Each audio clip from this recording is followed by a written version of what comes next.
प्रश्न है साथियों। इस पूरी एक क्लास के अंदर में पूरा का पूरा सिलेबस आज हम रिवाइज कर जाएंगे, इस बात को ध्यान रखिएगा।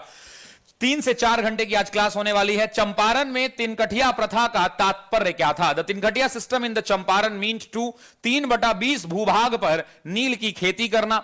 दूसरा है कि 3/19 भाग पर नील की खेती करना। तीसरा है 3/18 भूभाग पर इंडिगो यानी नील की खेती करना और 3/28 की भाग पर नील की खेती करना। तो आपसे पूछ रहा है कि चंपारण के अंदर में जो तिनकठिया प्रथा लागू थी साथियों, उसका मान्य क्या होता है, उसका तात्पर्य क्या है? तो इस प्रश्न का जो सही उत्तर हो जाएगा वो ए विकल्प हो जाएगा। आप याद करिए कि पहले चंपारण के अंदर में साथियों पंचकठिया प्रथा भी हमने देखा था। तो पंचकठिया का मतलब होता था 5/20।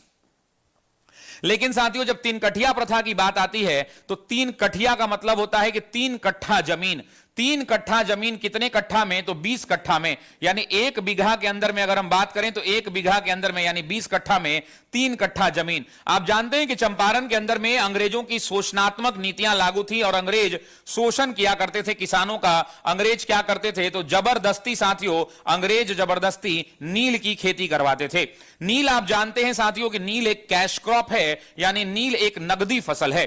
नील किस प्रकार का फसल है? नगदी फसल है, यानी इसको बेचने के बाद नगद पैसा मिलता है, इसीलिए इसे नगदी फसल कहते हैं।